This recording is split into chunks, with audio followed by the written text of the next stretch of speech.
Good evening everyone, welcome back to the world of ABC. I'm here with my today's video and I hope all of you are fine and doing well. After the topic of tenses, it's time for another interesting topic, that is active and passive voice. But if you want to master this topic, you need to understand tenses very well, because tenses is the only step to learn this topic easily. So if you have watched all the videos of tenses, then nothing to worry. But if you haven't, then you need to go for it first before starting this topic. Now moving on to my topic, first of all, I'll tell you that today we are going to learn in this video about voice, about active and passive voice, about the usage in English grammar, and then rules for changing active sentences into passive sentences. So must watch this whole video for getting the concept clearly. Now the question is that what is a voice? In grammar, the voice of a verb describes its relationship with the subject, object, or any other element in a sentence. There are two types of voices. Number one is active voice and number two is passive voice. Now why do we use active and passive voice? So in English grammar, active and passive voice are used to serve different purposes and convey different emphasis in sentences. Now let me start with active voice. What is active voice? Active voice is generally when subject does the action. For example, he plays soccer. Now he is the doer or the subject of this sentence. Plays is the active verb of this sentence, and soccer is the object or the receiver of this action, plays. He killed the snake. Again, he is subject, killed is verb, and the snake is the receiver of the action, killed. She won the match. She is subject, won is verb, the match is object. I write a story daily. I subject, write is verb, and a story is your object here, that is the receiver of the action. Now in simple words, the sentence structure for active voice is subject, that is the doer of the action, plus verb, plus the receiver of the action, object. Now what is passive voice? Now passive voice is when the subject receives the action. For example, soccer is played by him. Now in this sentence, the subject of passive voice is soccer. That was the object of the active sentence. It becomes subject here. Is played is your passive verb here. By is your preposition, and him is actually the subject of active voice that functions here as an object. Snake was killed by him. Now snake here is at the place of the subject, but actually it is the receiver of the action. Was is a be verb or helping verb. Killed is verb. By is preposition, and him is the object or the doer of the action here. Match was won by her. Match is the subject.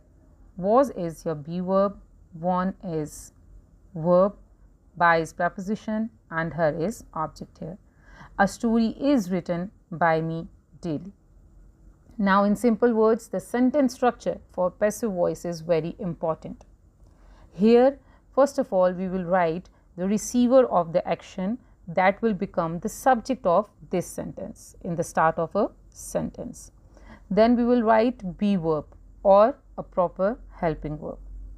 Then third form of verb, a past participle of the verb is used here. Usually preposition by is used, and then at the end we will write the subject of the active sentence, but here it will be as an object in this voice.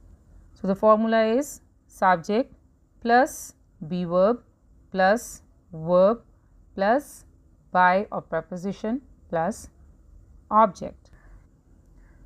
Now let me discuss the same example here again for your understanding. Number one is he plays soccer. So the passive is Soccer is played by him. He killed the snake. Snake was killed by him. She won the match. Match was won by her. I write a story daily. A story is written by me daily. Now further moving on to the important rules to change active sentences into passive. There are usually 5 important rules to keep in your mind for changing active sentences into passive sentences. The very first is replacement of subject and object that you might have understood in the earlier examples. Number 2 is use of proper helping verb according to the tense of the sentence that I told you, that is be verb. The third rule is use of past participle or third form of verb. Then we use by as a preposition that is optional in different kinds of sentences, and I'll discuss it later. And the fifth one is use of proper pronouns. These pronouns can be possessive, these pronouns can be personal. I'll explain these all rules with the help of a single example for all of you. Before going to the examples, let me tell you that active and passive rules are applied over a few certain tenses. I'll name them. For present tense, for present indefinite, present continuous and present perfect tense, we use active and passive voice strategy. In past tense, past indefinite, past continuous and past perfect takes the strategy of active and passive voice. And for future tense, future indefinite and only future perfect, these two aspects take the strategy of active and passive voice sentences.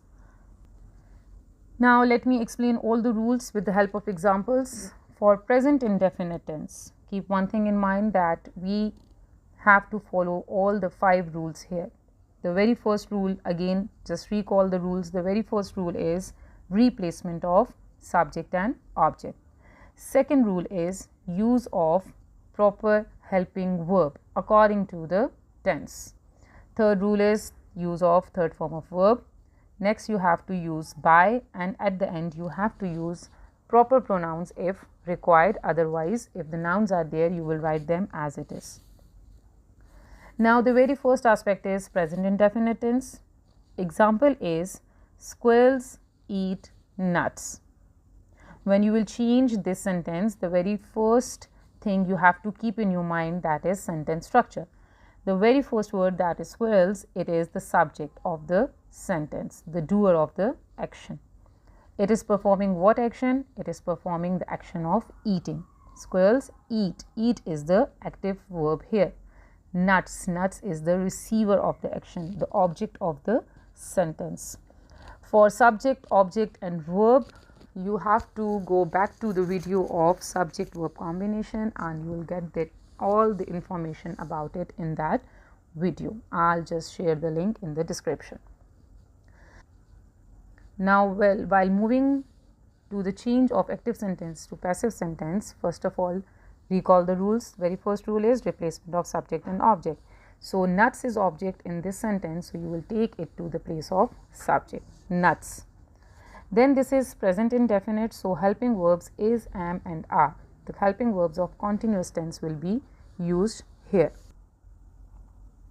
Now nuts is the plural subject here, so are is selected from the helping verbs. I'll write are, that is proper helping verb.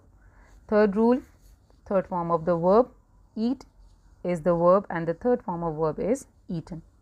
Then next is use of by, and at the end you have to write down the object of this sentence. That was actually the subject of the active sentence. So nuts are eaten by squirrels. Then next is present continuous tense. Sentence is same. Squirrels are eating nuts. Now for continuous tense, when we change it, we use helping verbs, that is being, am being or are being. Replace subject and object, nuts. Are is already present in this present continuous sentence. So keep one thing in mind as a hint, that if in a sentence is, am, are, was, were, they are already present, you have to just add being with it. Nuts are being. this ing is used for continuity because we have to use third form of verb, that is eaten. So ing will be used with been, by squirrels. I hope you are getting the idea. If you have any question regarding this concept, you can ask me in the comment box. Next, we have present perfect tense. Squirrels have eaten nuts. Now look, the subject and the object and the verb is same in all these sentences. You have to just put your focus on the proper usage of helping verb. If you know that which helping verb is going to be used in this sentence, your sentence will be considered correct by following all the rest of the rules as well. Squirrels have eaten nuts. Now again replacement, nuts is at the start. Now in this active sentence already you have this word have, and you have to follow the same pattern. Nuts is plural, so we will write have. Now addition of been is here, has been or have been. Have is already there, so for changing the sentence certain changes will be there. So been is added here because eaten is already third form and we will use it in the passive sentence, by squirrels. I hope that everything is easy and to understand for all of you. Then past indefinite, squirrels ate nuts. Second form of verb is used here, and this I have told you in the topic of tenses that this is the only tense, past indefinite, where we use second form of verb. Now for changing sentences into passive voice, for past indefinite, was and were is used. Nuts were eaten by squirrels. Look, only helping verb is changed here, helping verb is added here. This is the change only, that we have added a helping verb, that is were. Then for past continuous, squirrels were eating nuts. I have already told you is, MR, was, were. You will just add been. Nuts were being eaten by squirrels. Past perfect tense, squirrels had eaten nuts. Nuts had been eaten by squirrels.